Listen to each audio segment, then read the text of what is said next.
What's up, friends? Welcome back to another episode of NFT 365. And I'll tell you what, the beauty that this entire space unlocks, and we've heard this through many of the interviews, many of the 400 plus podcasts that we've done now in Web3, is this idea of not only community, but being able to connect with people that you might not have ever connected with before, and allowing us to kind of come together, kind of bond over, mutual interests and passions. And you guys are in for a good one today. Super excited to have, I would say my good friend and someone that, I look up to as not only someone that has been, in the game of motivating, inspiring, and really just helping, people of all shapes and sizes, be their best selves, but also someone that's been heavy in Web3 and also with Meta Athletes. Coach B, long overdue. Super excited to have you on the podcast. Thanks for jumping on. Fanzo, this is a treat for me, and like I said before, I'm just honored and humbled. As I started my journey, like one of the things I first learned about was your podcast, and listening to it every single day, driving my kids to school. Um, I don't know if they quite understood everything that was happening every time we would listen to it, but they're like, "He's got another one every single day," and I said, "Yeah." I'm like, "We're gonna listen to it every single day." And you don't know how many people I passed along your podcast to try to help educate them and onboard them in the space, because at the beginning, it's been over a year and a half now. Um, so many colleagues would be like, what are you tweeting about? Like, what are these pictures, and what are these things that you're tweeting about?" And then they'd start texting me, and then we'd get on a phone call and getting them under up to speed on what everything is and within digital ownership. And your podcast was one of the things that's the biggest resources, I think, that's been a godsend for a lot of people to try to help on board on the space. So I appreciate you, and I'm glad to be able to do this. Yeah, and we got to jam out a little bit on, a couple podcast episodes with Meta Athletes. We got to hang out in person, which, there really is nothing that replaces that. And I still remember, us meeting for the first time there in the doorway of I think it was a Mexican restaurant, right? I think this is where we were at there in New York City. But yeah, and I mean, not only in lots of communities, but you started to be, for me, like if I knew that you were tweeting or kind of involved in a community from a standpoint of a holder, it was definitely one of those flags for me. Like, okay, now this community has like another notch. And so like for me, like there's certain people in the space that I just know that their version of success, the things that they prioritize, the things they care about, are aligned with me. There's not very many of them. I think we both can. There's a lot of people that, hey, I appreciate and love what they're doing. But there's not a whole bunch that kind of are there, through different pieces. But before we talk those pieces, give us a little bit about your background. I introduced you as Coach B, so there's that coach element that is in there. But talk to us a little bit about like your pre Web3 world, and then kind of what kind of spawned you into this whole craziness of Web3. Yeah, that's it's a great story, one of the things I always tell the athletes I kind of work with is we're always writing our story, and it's nice to sometimes take a step back and be able to tell our story. And so this my story is that I'm in real life I'm a strength conditioning coach. I'm a associate athletic director, and I have the privilege to work at a Division I university. I work with teams, I work with athletes, and my job is to prepare them for their sport. But early on in my career, I understood it was more about the athlete and more about less about the athlete, more about the human being that I was able to work with. And so a lot of my philosophy when it comes to coaching is trying to get student athletes and the people that I'm working with, the professionals, whatever population I'm working with, is get them to understand that they have an opportunity to improve and they have an opportunity to get better. And I just happen to use the weight room as a means to show them how they can improve their self-confidence, they can improve their preparedness, they can improve their self-talk, they can improve their body language, they can improve their communication skills. And all those types of things like transcended athletics. And during quarantine, during COVID, I remember my wife telling me, like, you need to start doing more stuff online. Like, you need to start doing, putting yourself out there, because she understood that I have a skill set and I have an ability to connect and an ability try to empower other people to develop to develop some personal ownership to try to improve their not only just physical fitness, but just like their mental fitness and their own outlook in lives. And so I put together a website with the help of one of my former athletes, and it was a massive brain dump. It was just everything that I had done, like podcasts, interviews, newspaper articles, just articles all around the internet, my philosophy, my services, and just kind of put them there in one spot. And it kind of lived there, and it didn't really do anything until I started to understand and learn about crypto and blockchain. And then it kind of led me into NFTs and what people were doing about creating content and trying to get involved in the communities and really try to build, not just create attention, but to try to build an audience of people that might be willing to listen to what I have to say. And that kind of led me to get into a number of different communities, number of projects. And I met so many different people, like you said before. Like I met people all around the world that probably would never ever connected with. And I've likened this to, it's different than a Facebook group, right? Somebody's like, why can't you just go in a Facebook group? I'm like, it's completely different. I was like, you don't know until you know. And yeah, I might meet people in a Facebook group, but when you have a shared interest and you have shared ownership, it's a different level of interest and a different level of connection than just going in a Reddit forum or going in a Facebook group. Like it's just way different. And it's really hard to put words to, but I am extremely grateful for anybody that's followed me, anybody that's has notifications on, anybody that's willing to listen to the perspectives and things that I might have to be able to share. And I, like I said, everybody, like these are my insights and my perspectives. And I know they've worked with a lot of other people. It's up to you to decide if you want to be able to implement that within your own lives, if you want change. So that's kind of like my Web3 journey. And I've been fortunate enough to be included on some teams. Primarily, my number one is Meta Athletes. And it's kind of like really resonates with me and resonates within my heart because it's everything that I stand for. Like when I met Drew and we started to chat a little bit more, there was a lot of things that aligned between he and I, and between the mission and between the vision, and really this concept of just constant growth and just having a growth mindset. It aligned with me. And then when he asked me to be on the team, I'm like, I had no doubt in my mind. And it's been a rocky road, and it's been a bumpy ride over the course of a year, but it's been extremely rewarding to see how things have grown and things have gone. And, obviously market conditions are one thing, but we're never going to use that as an excuse. And we're never going to use anything as an excuse, really. And it's just been a fun ride. And plus getting to know you a little bit better. There's just so many good people that are still around that, I don't know, I'm just really grateful, really grateful. Yeah, we're going to dive into that too. I think, your, what you've brought to Meta Athletes, as well as kind of what Meta Athletes has now become, kind of as it kind of found its own legs. I think it'd be fun to go back and listen to Kevin's interview way back when. I think he's episode like 47, right? So like literally like 350 episodes ago, plus episodes ago, that we had Kevin on, who was one of the co-founders and artists behind Meta Athletes. But I'm curious, before we tap into that side of it, was strength and conditioning, like, was that something that was always on kind of your roadmap as like what you wanted to kind of focus on? What was that driving force? Because I mean, I love how you position that, right? Like the weight room is your ability to connect, and it's a place that allows you to kind of deliver that connection that ultimately makes people better humans, not just, be able to lift more. But was that always like the path that you had kind of seen in your career early on? Yeah, that's another story in itself. And I had always loved athletics, and I always loved sports. And growing up, I was obese, right? I was overweight. I didn't have the opportunity to play a lot of sports because my parents always worked. I'm an only child, and so they always worked. And I didn't have a lot of opportunities to play youth sports, or given the same opportunities that we give our kids right now. So I came home and I'd watch TV, and I'd eat a lot of junk food. And when I got to middle school and when I got to high school, I got involved in athletics and sports because things I loved. And one of the things that I did was I played football my freshman year in high school. And I remember it was challenging. It was hard.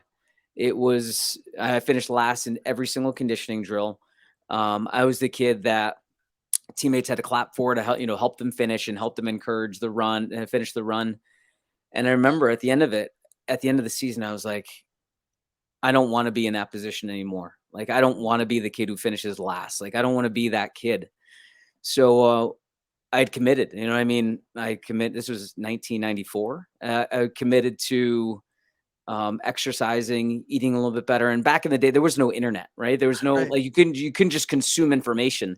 So it was magazines and just based on what people did. So I ran I remember the first time I ran a mile, it was like 10 minutes. And I was like, wow. So I remember that. And I remember how hard it was and how difficult it felt. And then just trying to, understand what it meant to eat a little bit better and cut out junk food. And I ended up losing 90 pounds in 6 months. Wow. And it wasn't that most healthiest way. Right. It was, it was a lot of deprivation. It was a lot of, just not eating, a lot of like exercising. And I started to realize that it wasn't the most healthiest way. But then I found the weight room, and I found that one of our coaches had put together a strength conditioning program, and I thought it was unique, and I thought it was exciting. Thought it was interesting to understand how you could manipulate different variables to create a different response, and based on the time of the year. So I started to immerse myself into the weight room and understanding the body a little bit more in proper nutrition.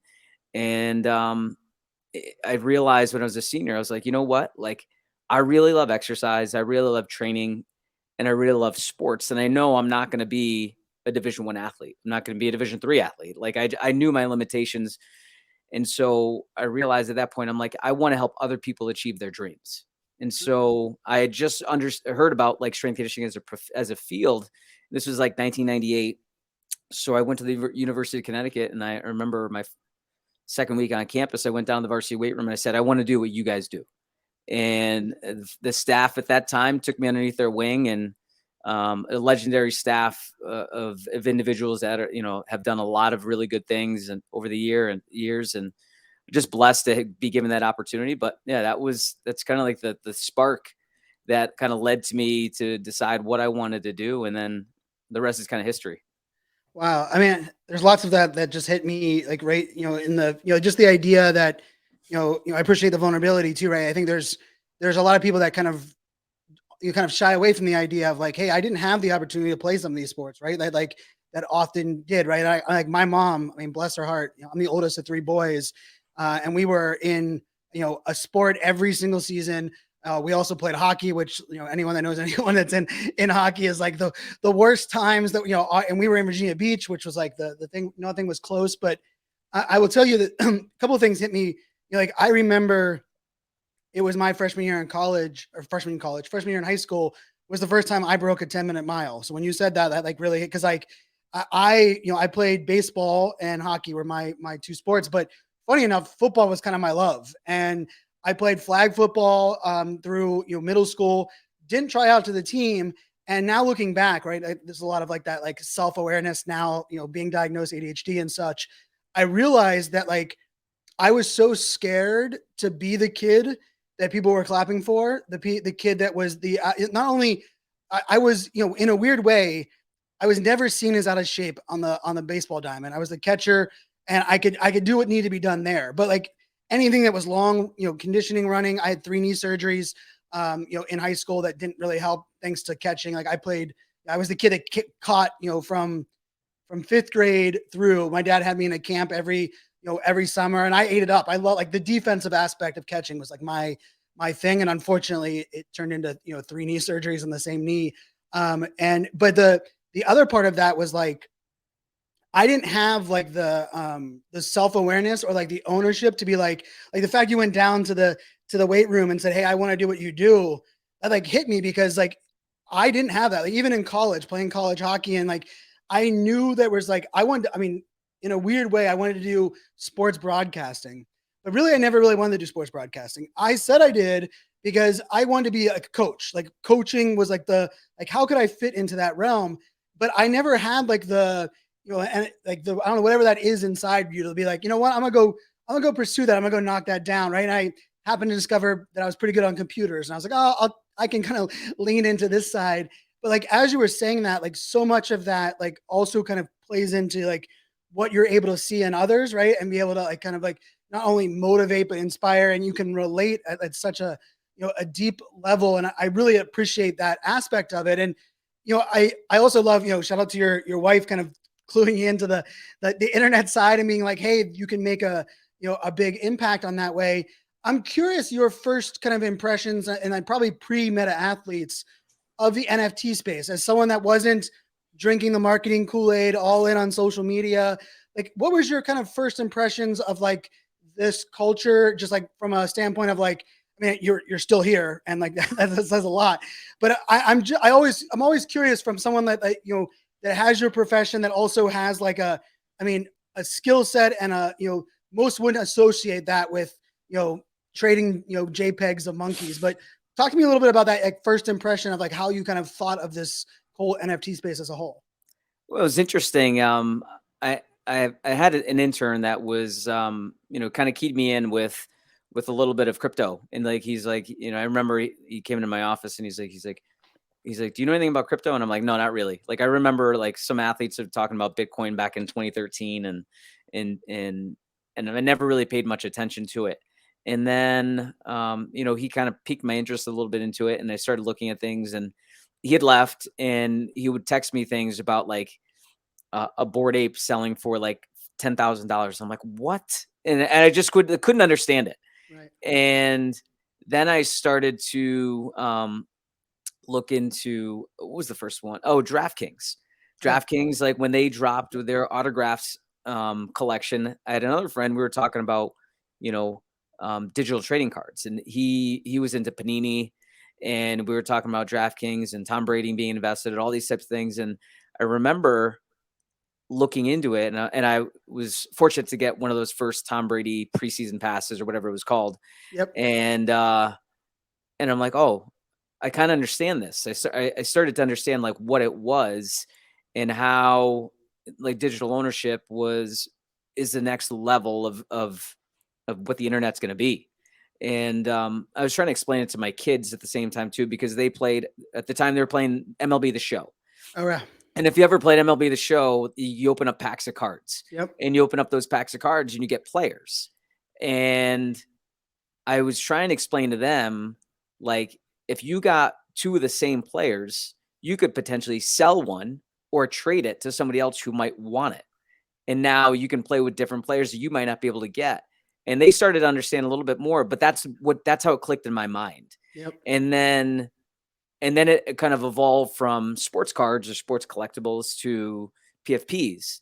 And I'd always kind of been involved in social media, like in Twitter and Instagram, but my algorithm and timeline was filled with, strength conditioning professionals, research, all those types of things.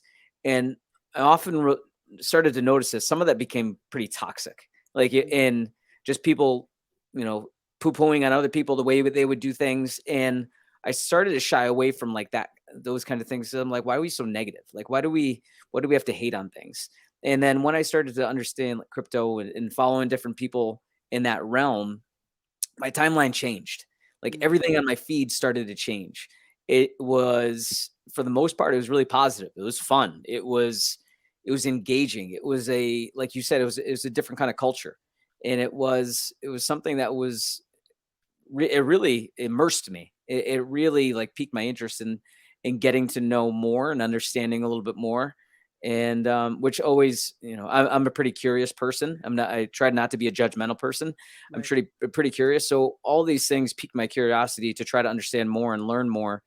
And over the time, you see trends, you see similar things, like where people are going to be negative and people are going to hate and people are going to, spread FUD and talk negatively. But I think I've kind of curated my feed based on people that I kind of appreciate. And I end up seeing a little bit more positivity and a little bit more connectedness, which is which is the way I kind of think, and I believe, and I think that's why we get along. It's like, Yeah. I think that there's a massive potential for humans to become better. And I know this is kind of like really, really out there and esoteric, but I'm a firm believer that, if we can have a positive impact on one person, that person can have a positive impact on another person. And sooner or later it can spread and we can have a really strong community and we can have a strong world around us. And it takes a large amount of effort, but I know I play a key role in that. And why would I not spread positivity? So that's kind of where my kind of social media journal or like journey has kind of taken me to the things that I've seen. Oh, I love that, and I mean, it's such an important, component of it. And it's why not only why we connect that way as well. I'm curious, from like, were you exposed to Gary Vee at all, like pre this space? So you were aware of him then? Yes. Yeah, I was aware of Gary Vee and more from an entrepreneurial side and Okay. from a business side. And then when I started to understand or, first been exposed to NFTs, I remember him talking about it. And I still remember the one video, it was on Instagram. I don't remember where it was, but basically talked about like how digital ownership, where, he could sell his NFT and then it could be sold again and he would still get recurring revenue from it. And I'm like, oh, like I start to understand, like when you start to create content or from an artist perspective, when they create, you know, they're still going to be monetized for the work that they've done and the work that they put in. And I just thought it was a fascinating concept of being able to own things digitally because like we live in a digital world. You know what I mean? Like it is like we are very much in a physical world, but a lot of our world is digitally connected, and the things that we do and the things that we communicate with are very digital. Like it just makes so much sense to me that this is the future and this is where things are going to go. And I've been recognized within my own field and with my own profession as somebody that kind of sees trends starting to happen and trying to be ahead of the curve in a lot of different ways. And I think this is really no different. It's just on a much larger scale than just training and exercise. Yeah, and it connects back to what you said. Like, for us, it was magazines that we were getting our info from, right? And so not only was it like slightly out of date, but there was no co-sharing or co-learning. We were also kind of like, once you subscribed, for those that are younger, including Drew, we subscribed to magazines and we kind of just got stuck with them for like years upon years of I remember like not only was it Sports Illustrated, but I had like Kids Sports Illustrated and Yeah. like and it was even when you stop, it was like the hardest thing to unsubscribe. It's kind of like email newsletters now, where you have to find like, Oh my God. Yeah. like right. It was such a weird, but like if you think about it, we think about it like not only that, like how how we had to find things like to realize we weren't alone, right? To realize that there are other people or other ways to see things or other views. I mean, we didn't really have a lot of that, exposure. And we fast forward now, and our kids, not only do they have a lot of that exposure, and we could argue good or bad, but the opportunity to like a lot of these, connections and ownership and even like kind of just like resetting like where our kind of influence comes from, I think is so beautiful. And it connects to that thing that you said at the very beginning there, right? Of like, and I mean, I loved the idea of like, hey, the weight room just happens to be the place that I get to help these people become better humans, right? And like, I mean, let's all face it. Like, if you're like us, the fact that like, how can we make the world a better place, but not in like the foo like all run out and one person change the world, but like individually impacting, right? And how do we have like these connections and I love that aspect. And I'm curious, before we talk a little bit meta athletes, like for me, being an early adopter has been like my entire career. And as you know, and like,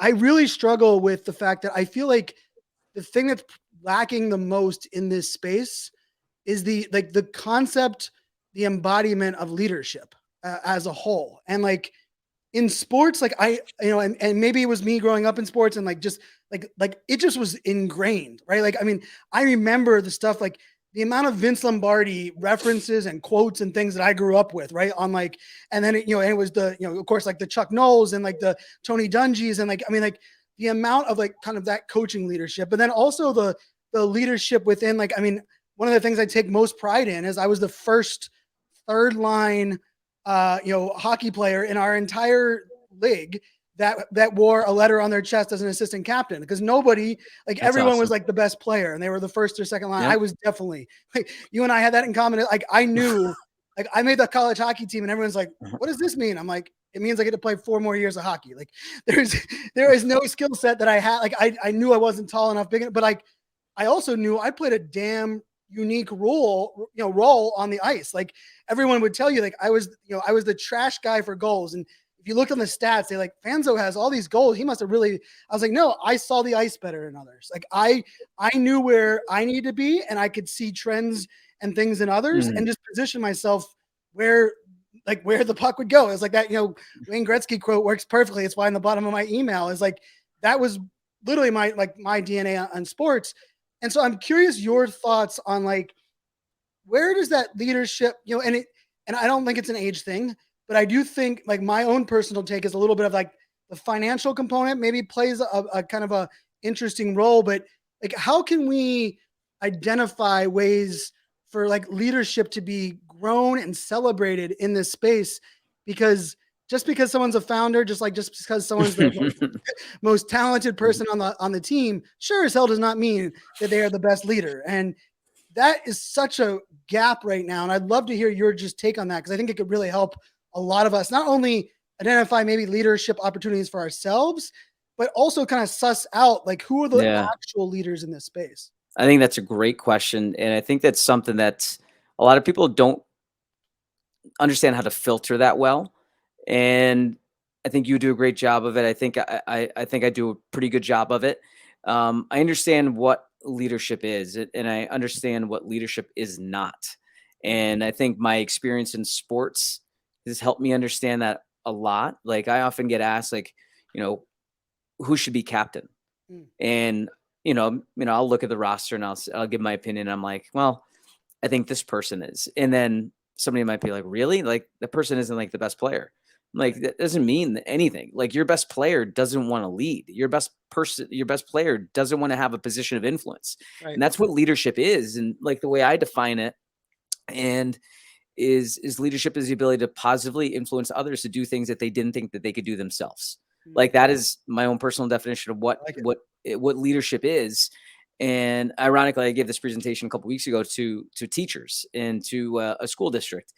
And there's a lot of things that go into leadership, but so much of it is truly understanding yourself. And if you cannot lead yourself, you have no business leading other people. And so when I say leading yourself, do you have self-awareness? Do you have self-awareness of your energy? Are you positive? Are you negative? Do you have self-awareness of the words that you use? Do you have self-awareness of your body language that you use? Do you have self-awareness of your habits? Do you have do you have positive habits? Do you have negative habits? Or, what's your mindset? Do you understand what your why is? Like all those types of things that really, it's messy, right? It requires reflection. A lot of people don't want to reflect because they might not like what they find out. It's scary. That part's scary. That is scary as hell. And so I challenge anybody, like you've got to take a deep dive into understanding who you are, and first and foremost, and that requires vulnerability. And if anybody doesn't believe that, like I challenge you to start looking into everything that Brene Brown has put out. Like read her books, watch her Netflix series. Like she is the North Star. She is the person that's pushing the envelope of leadership and understanding vulnerability. And I haven't even talked about emotional intelligence, but really like it comes down to you being able to be at peace with yourself, and finding people that have peace within themselves. And how do you find that? Like you got to dig, you got to do your own research. You got to find out information. You got to understand the way they talk and the energy behind their voice and their emotion behind their voice. And, are they pompous? Are they arrogant? Are they, do they have humility in their voice? Do they recognize their weaknesses? Do they recognize their areas of opportunities where they can improve? Like I talk about this thing where, can you recognize the constants? And then can you recognize constraints, right? Constants are going to be there, right? That's like gravity. That's like, it's going to be morning and there's going to be night. There's going to be like, we're going to die. That's a constant. And the other constant is we have to make choices, right? And every opportunity, you're going to have to make a choice. And And then how do you view everything else that happens around you? Do you view it as a constraint, which is opportunity for growth, or do you view it as an obstacle? And those Mm. obstacles are going to be walls. And the more people that make excuses and they put up walls and they say this and that, and that's why they're not doing things, like, I think, in my opinion, that's a red flag. And when you can find people that have a high level of self-awareness, then they can effectively lead other people. I think that's an important piece of the puzzle, is really disseminating, who can lead and who can't lead. And I think the longer that I've been within the space, I think things start to get a little bit more clear, and the water starts to get less murkier. Because at the beginning, you're like, it's gung ho, it's exciting. There's like it's there's new things popping up all the time, and it was hard to disseminate information then. Yeah. It's really hard to disseminate information, especially digitally, right? When you may Yeah. not be able to hear somebody's voices, and then you start to understand when people get on Twitter Space, when people do podcasts, when people put themselves out there and they make themselves a little bit more vulnerable, then you can really see who's here for the right reasons and who's not here for the right reasons.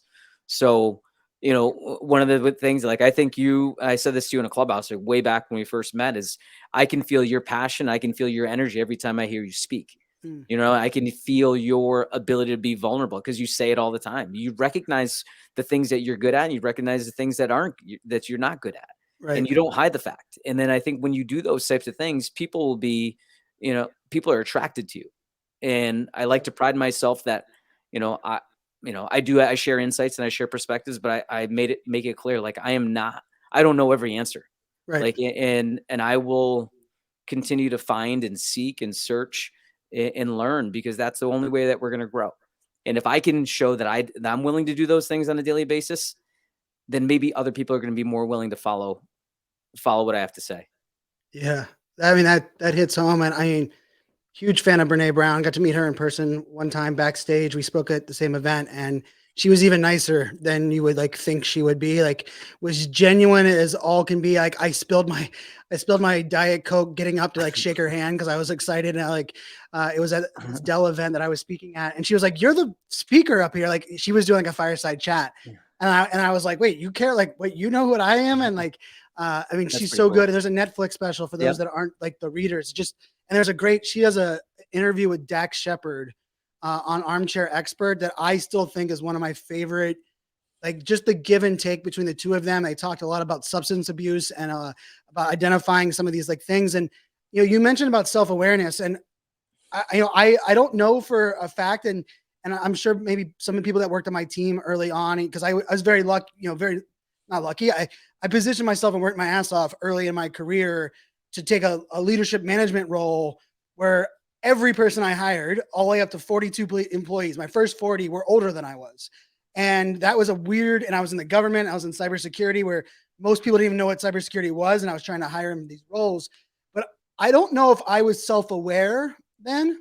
I was extremely confident and I was very comfortable in my own skin, which I think allowed me to kind of believe that I was self aware. But it took, I would say it actually took until my mid 30s before I had to take a step back and say, hold on a second. Like, there is a difference between this idea of being comfortable with who I am versus like recognizing all of these things, right? Like you said, not only what we're good with, what we're not good at, and also what you're willing to change, what you're not willing to Yes. change, like that. Like those things are kind of interesting.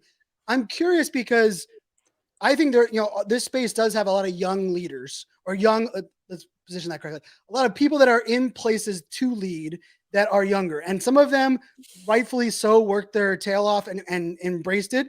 Others just happen to be in the right place at the right time. And this space kind of like anointed them as people that we should look up to. And I think that starts to come through. I'm curious with your, experience with like some of the athletes that come through. Are there certain things that you can identify that like, hey, this person is already understands self-awareness. Like maybe they haven't mastered it, right? But like versus someone that's coming in and you're like, wow, that hasn't been like in their wheelhouse. Is there things that you can kind of tell early on that maybe would help us also identify that in this space as well? Yeah, that's a really good question. Like, and I don't know if I can pinpoint it and say it's these three things. Like, Right.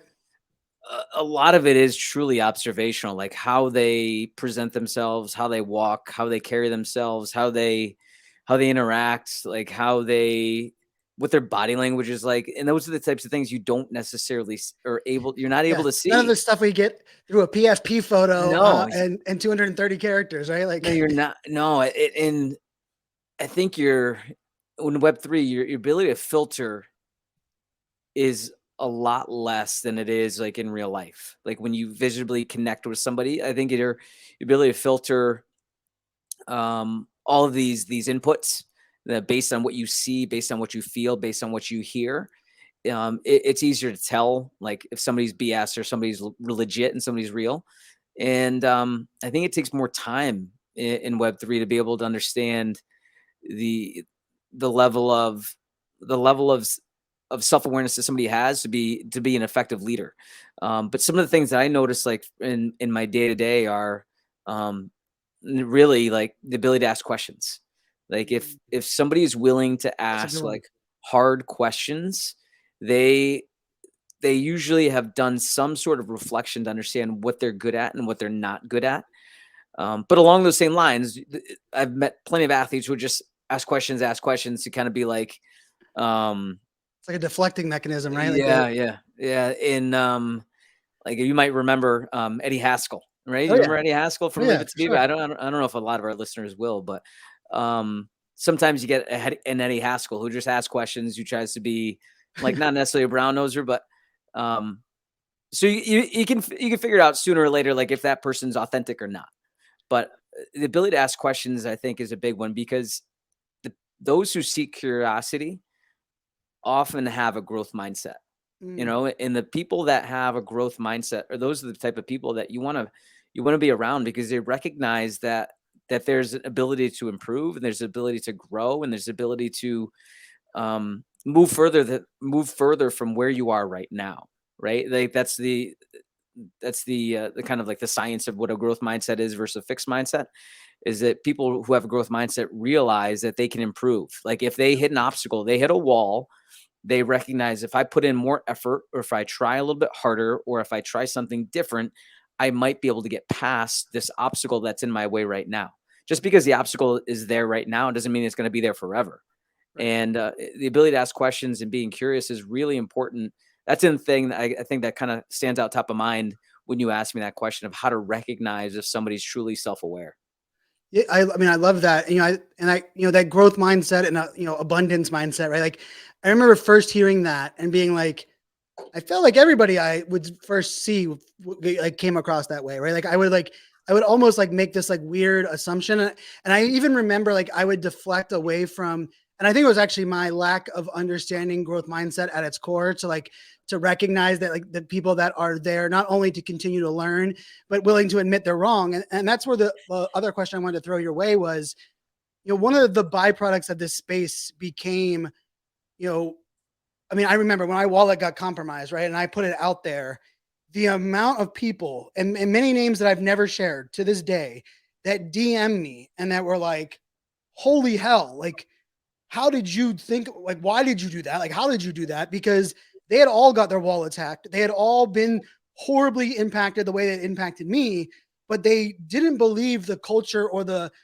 environment would be there to allow them to, the forgiveness or even the safety. And they also looked at it from a standpoint of like, how would I be looked at as a leader if I made a mistake, if I got my wallet compromised? And I remember that was like that whole month. And I know, like that was a lot of my like awareness of this space was actually through that, when I didn't think of it for me, not for a second did, like actually the reason I like me putting out, I have cybersecurity background, right? Like not like I mean I was like double time what most would have been out there, but I was very lucky that many years earlier, right? Let's just say 7 years earlier, I'd already gone through that like practice of like just like owning some mistakes and as a creator, as an entrepreneur, and like recognizing like, oh, well, this is how some people are going to judge me, but this is how others are going to see me, and it's going to unlock something that like allows us to connect. So I'm curious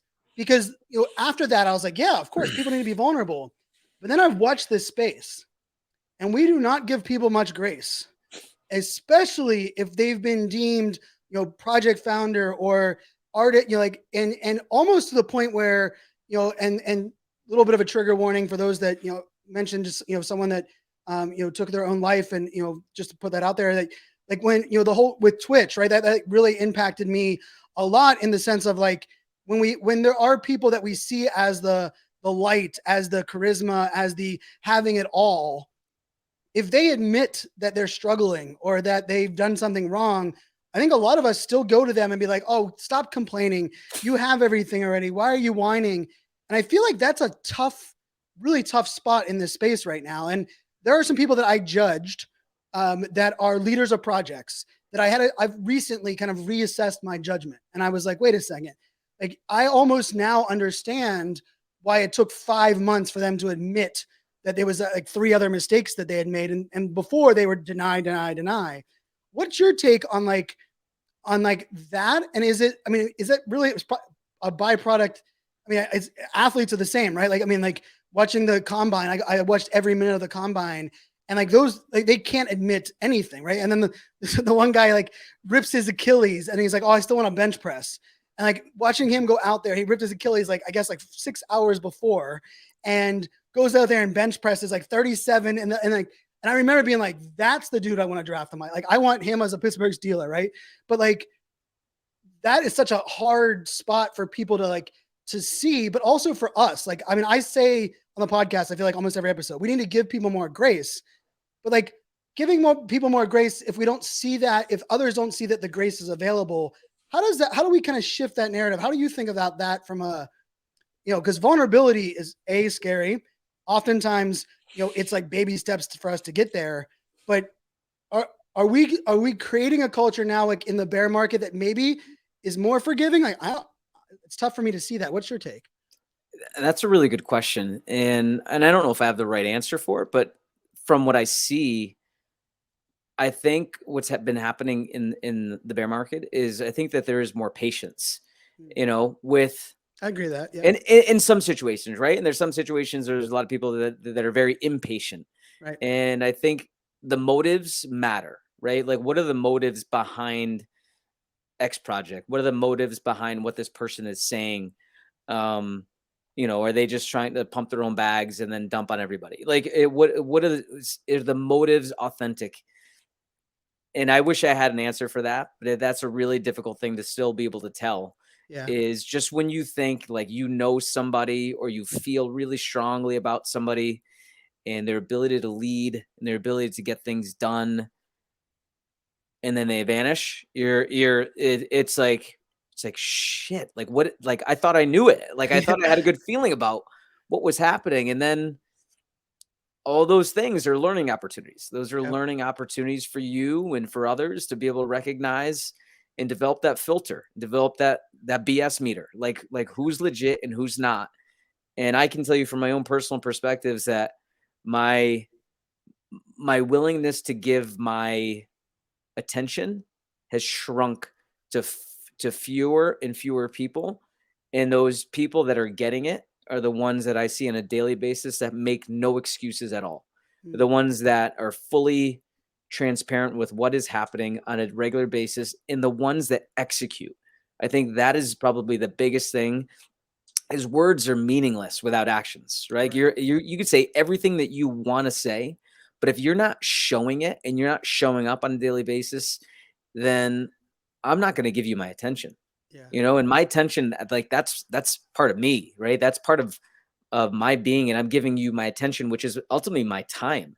And if I'm willing to give you my time, then you better, in return, show me something on the other end. And so I think some of that's patience, but it's, I think the bear market has exposed a lot of people, like who's legit and who's not legit. And I would caution to everybody, just, like, take your time, do your own damn research. And realize, we also have to just realize that, like, our view and opinion of people, it's okay that it changes, right? Like, in both directions, right? Like, I think sometimes we get stuck in like, oh, this person was this. And part of the reason I think we aren't willing to realize that person is not who we thought they are is we have to admit we were wrong, right? Yes. Like, and that's like and I in a weird way, like, I'm really good at that part of that, right? Because like for me, like I love you basing my like my heart and the way I trust people based on the data I have at that moment and at nothing more and nothing less, right? And like they can gain more, they can they could subtract, and I think for a lot of us in this space, and I'm gonna tie for those that are listening, and like if you're loving this ties in perfectly to Meta Athletes and what Meta Athletes stands for, because this is the conversations and these are the ways that not only high performance but improving and surrounding yourself with good people. And I'll say, like, when the market was good, right, we talk about like the bear market exposing.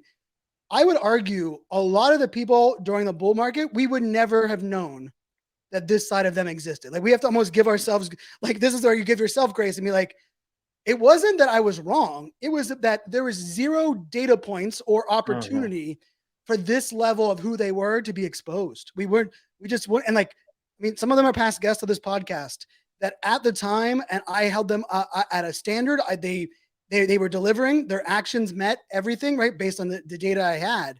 And then quickly, times got a little tougher, and maybe you had to own a couple of things, and you had to shift things, and all of a sudden I was like, wait, that person that I assumed would just step up, all of a sudden they were, oh, we're not going to do this, and then they would like follow, they would use another project, like, oh, I'm just doing it like that project's doing it. Yeah. And that really shines a lot to me, and I think that's also a piece why, if we go back to, I think it's episode 23, that someone messaged me the other day, that I was calling out this idea of a slow burn, right? Like surrounding yourself and like these projects that are continuing to build brick by brick and evolving, but have not stopped.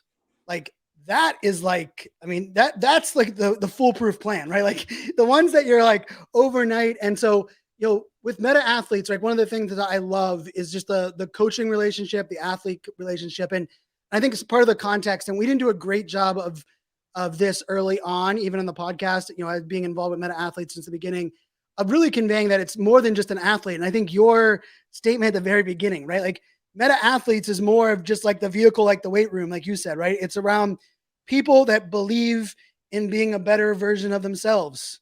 And it doesn't mean you have to be 1,000x better, right? It's just that, like, hey, and I mean, I will openly say, and Drew, not only being dear friends of both of ours, but also, I mean, he is one of the best networkers I've ever met and connectors, and it has nothing to do with his age. It's, I mean, the fact he's able to do that at his age, I've told him multiple times, his success meter of life is, I mean, off the chains, because I just see that at his core.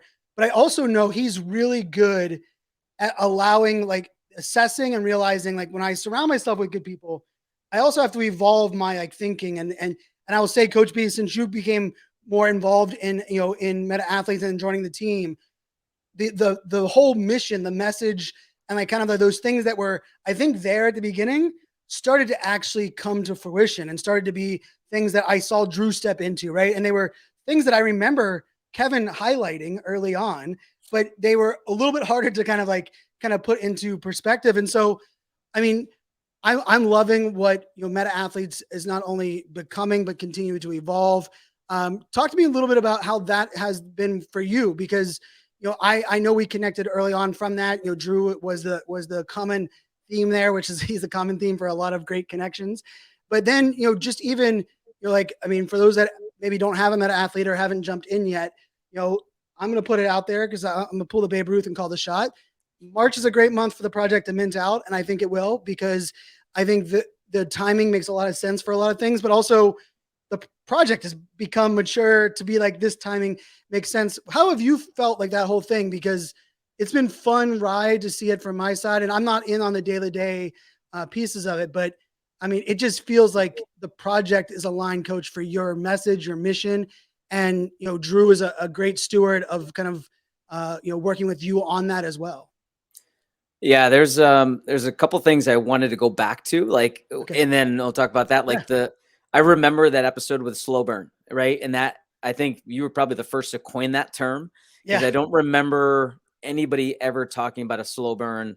And at that time it was very negative. Like if you didn't mint out a year ago, it was seen as a really negative type of event. It kind of showed that you were maybe a failure, you know what I mean? In relative terms at the time. And I remember, being involved with some projects that were slow burns. Like it's the aspect of constantly showing up every single day, and adversity reveals somebody's character, Mm. right? And so you had kind of mentioned before Yeah. about people dug it, when shit hits the wall and adversity hits, it's going to be a true reveal of somebody's character. Yeah. Are they going to continue to push through, or are they going to continue to give up or make excuses? Like the phrase that I often hear, if like you're trying to help somebody or deliver feedback or give information, if they say, yeah, but, Mm. they don't want to hear you. Yep. Anytime somebody puts the word but into it, they become automatically defensive. Right. And so I think that's one way to raise your antennas up and understand, so develop your own filter. If somebody constantly says but, they don't really want to get better. They don't really want to hear what you have to say, and their willingness to shift, adapt, or pivot is not going to be that great towards the future directive of where you want to go. Now, transitioning to meta athletes, it's like if anybody goes on my website, like my credo and my mission, like again, I did a deep reflection. Like I know what my mission is. It's to help every individual become the best version of themselves. Like that is at the core. That is my why. That is my why, and it's been my why for a long time. When Drew asked me to be involved with meta athletes, it was, I think at the beginning, I don't think we really knew exactly what we were. I think there Right. was an idea, and I think there was an idea with the meta mind and networking and personal growth, and I think it was just very messy. Yep. And I think what I recognize is the potential of what it could be. And what it could be was that this is literally a community of high performers, Mhm. and it doesn't have to be athletes. It can be fans. It could be professionals. It could be business professionals. It could be entrepreneurs. It could be whatever it is. If you aspire to get better, you're a high performer. Bottom line, regardless of if you're playing in the NHL, MLB, NBA, high school teacher, it does not matter. You are a high performer. And when you peel back layers of what high performers have, there's a lot of commonalities. And I often use the term success leaves clues. You Mm. can look at every high performer, and regardless of whatever field that they were in, and you can start to recognize a lot of similarities. And a lot of it always comes down to somebody's mindset. And being involved in meta athletes, and then being able to see the evolution and being able to kind of peel back the layers. I still remember the Zoom call we had in the summer, we're just kind Yeah. of peeling things back and trying to figure out what's our why, and what's the mission, and what's the vision. What are we going to do? How are we going to do this? Like when we peeled everything back and got down to the core of what we were, which is essentially to help everybody win in life, like that matches with my own personal mission. That Okay. matches with my own personal why. And to me, it's been like a match made in heaven. Like, and I say this to Drew all the time. It's like, you are we're like identical, like in the way we kind of think and the way we kind of see things. I have my own strengths. He has his own strengths, but for him, like he is a master networker, master connector. And he's a true visionary, Yeah. and age is nothing. Age is just a number for him. Like his ability to disseminate information, his ability to disseminate BS, his ability to disseminate, just that ability Yep. is elite, is absolutely elite. And I think at the beginning, like when we would text and stuff and communicate, like he was probably trying to feel me out, and I think he went through a lot of my podcasts and that I had already recorded and went through my information. And then he finally started to realize like what I was, and they finally asked me to be part of the team. It was a match made in heaven, and it's been cool to see the evolution of not only just our relationship, but also the relationship and maturity of what it means to be a meta athlete, and what it means for everybody that comes into the community and they hold a token and they show up every single day and they help other people. Like it was the other night was really cool. Like there was things going on in the chat. Somebody allowed them to be vulnerable, shared something, and instantly 3, 4, 5 people said, we got you, Mm. which is the epitome of being on a team. Yeah. And you've been on a team, I've been on a team, everybody in our community, the majority have been on a team. And it doesn't matter. You could be on a sports team, your family is a team. If you're working in a business, that's your team. Like we're all part of teams. And when you're on a team that is connected it has a mission, it has a vision, everybody's on the same page, it feels special. And that's what meta athletes is. And I think there's a lot of people that are starting to feel that momentum. Like I'm getting chills right now thinking about Yeah. it. They're starting to feel the potential of it. Like somebody came in the other day and it was like, I've already gotten more utility from this than I have from anything else in my bag. Mm. And he'd been around for like a week, you Yeah. know? And I think they can start to realize and recognize that like meta athletes is just beginning. And I remember reading it on the website initially said that that they're building a brand for 50 years. And a lot of people can say that, but you know, you can start to feel it with meta Yeah. athletes. It's not just it's not an NFT project. It's a business. It's a business and it's a brand that legitimately has the potential to impact so many people. So Yeah. I'm fortunate, I'm humbled, and I'm very grateful to be a part of it. Yeah. And that team aspect, right? Like, I think everyone like listening now, like when we talk about, like, I always say, I said this, I think it was with Ben from Killer Bears when I said, like, we have to also just own that it's hard as adults to find friends and find people that you connect with, especially that are outside of just like the forced activities that your kids force you into, right? Or proximity with your neighbors, right? You don't choose that. And we all have been on teams where it's like, wow, I didn't choose to be here. None of us have really have the same mission or goal. Half the people don't want to practice. Half the people want to practice 5 days a week, right? All that stuff. Like those are the worst teams of all teams because it's not really a team. And I think that's what a lot of the community represents for a lot of other NFT projects, right? And I think what you said there, like I remember even with Drew and Kevin kind of early on, like a lot of it was where it's at now. It just, like I remember Drew, like telling Drew, like this utility is too early for this space to identify as valuable. And it's also almost too early for us to figure out how to convey that in a NFT token gated, version. Right. And I think the beauty is like the space matured, the ability to deliver that matured, but that message of like to think about it for everybody listening, right? Like we all want to be a part of a team of that. People want to lift each other up and we want to know that there'll be people are there to lift us up if we need it. Right. And that's hard as all things to find, especially in a digital world. Right. Like, I mean, I've been a part of like one Facebook group that I can think of off the top of my head that was that, but it was because it was like the most controlled, hardest group to get into. It was like slowly growing and it was amazing. It was this team. And I leaned on them yesterday actually.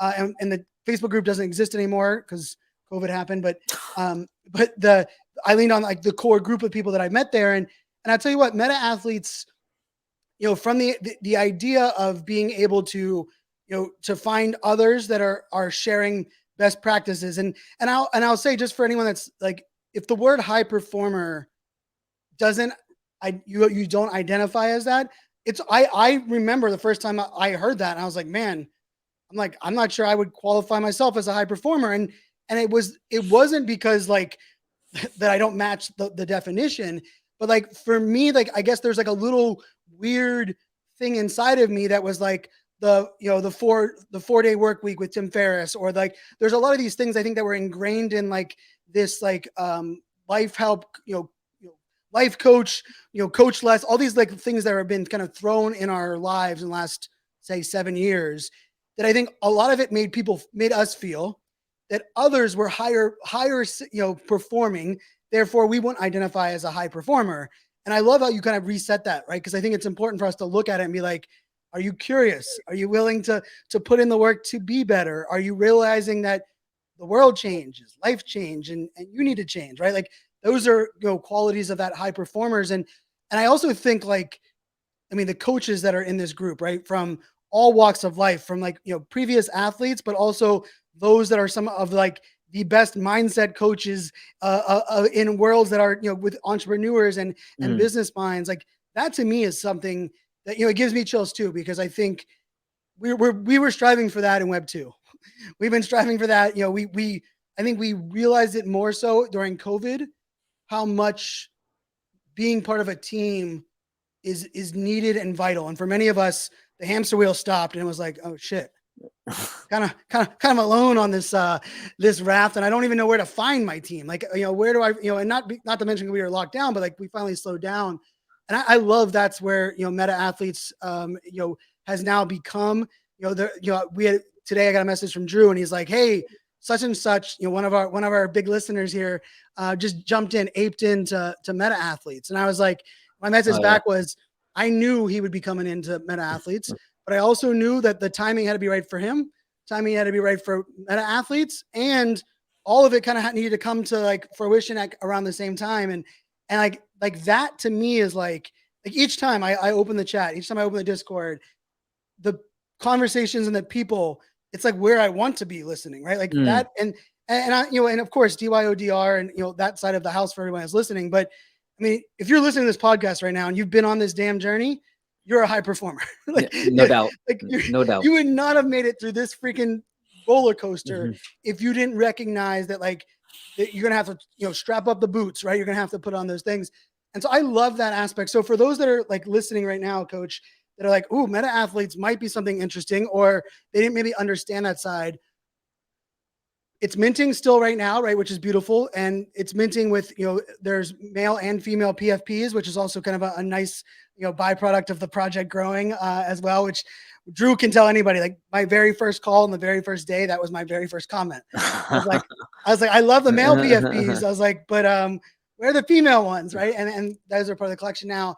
But talk to people a little bit about, like, if they have one Meta Athlete, what does that kind of look like? Give us a little bit of that piece, because I'll just tell you, if you guys loved this episode, and there's a reason, this isn't my first rodeo, but there's a reason I wanted Coach to help coach me and help identify the leadership, because this is what Coach does.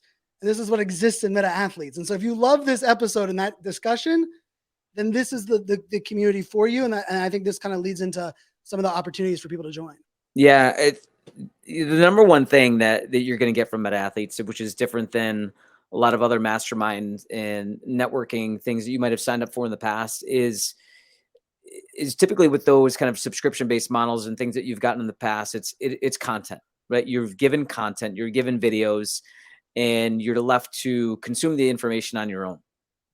What's different about Meta Athletes is that we will continue to produce content and put out content for the community, but you will get coached at the same time. And that coaching is the accountability. That coaching is the support. That coaching is the kick in the butts anytime you need it, right? It's that love that you're going to get, and getting you to maybe modify things that we might need to change, whether it be your training program or nutrition program or mindset, whatever it may be. But that's the thing that's really unique about it, in that, when you hold 1 to 9 Meta Athletes, like Drew worked with the team of Crypto Dads, and they came up with a ERC20 Polygon token, which is Coach, and that's the utility token of the ecosystem. For every Meta Athlete that you have, it's just on a kind of a soft staking model. You're given 20 Coach coin a week, and what that Coach coin can be used for is consulting. And that was one of the big things that I wanted to do further on, like as part of my career, is I wanted to be able to teach and consult and do those types of things more. And Drew does a fantastic job of that, and our other coaches too.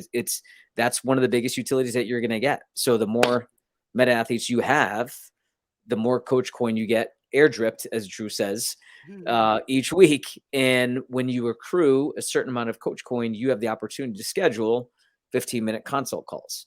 And so if you hold 25 plus, like that's the highest tier, you can get up to 2 calls a month is what it's going to equate out to be with Drew or myself or any other coach on the team. So you have an opportunity to really connect on a individual level to best suit whatever it is that you want to improve upon. Like, I know we have people in the community that aspire to improve their physical fitness, but we have other people who try to aspire to their financial fitness and really understand how to build a business. We've had somebody in the community start his own project and break off on that. And we've had another person who same similar thing. He's running his own project, but he wants a little bit more coaching in that aspect. Like we run the gamut of people that are within the community that understand the value of growth and improvement.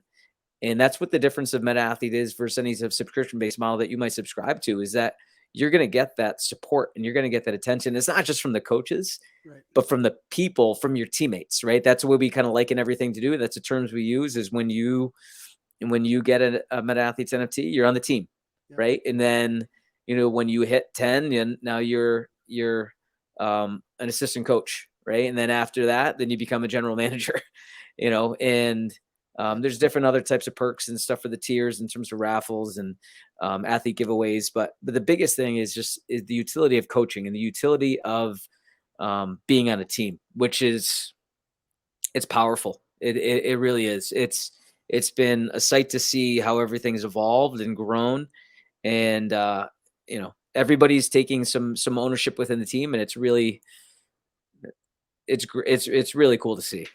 Yeah, and I love how because like that idea of team, right? Like anyone that's been a part of a team, you can have a great coach, but part of like being like the team that you love and remember, they don't have to be the ones that won, but they're the ones that the people that were ride or die next to you are the ones that you loved who they were. They connected and you knew they had your back. And for me, like, as soon as I think about team, like, I know, like, I go back to my 14-year-old baseball team, this U14 team that we played in the Babe Ruth League.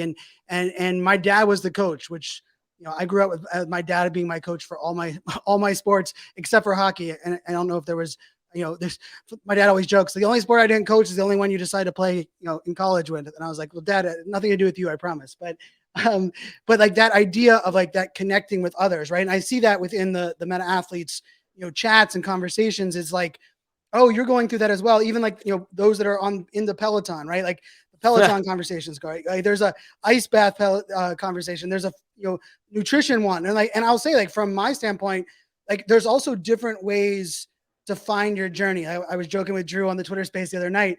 I was like, I know Drew knows me well to where he knows how he's going to push me. And like, more than likely in about an hour, I'll probably be on the Peloton for the first time in 3 months. And it wasn't because like the way I work is a little bit different than the way others work, right? Like I'm a competitive guy, but I'm not, you can't guilt me into anything. Cause you want to guilt me into something, I'm going to be hard nosed as all hell. I know that about myself. Right. But like, I also know that I'm like, oh, I see what they're doing. I like what they're doing. And I want to do that for myself. And I think like that aspect of Meta Athletes is a beautiful kind of byproduct of it. And I also will say, like, there are some athletes that are right now the top NHLers, the top base MLBers that are in there.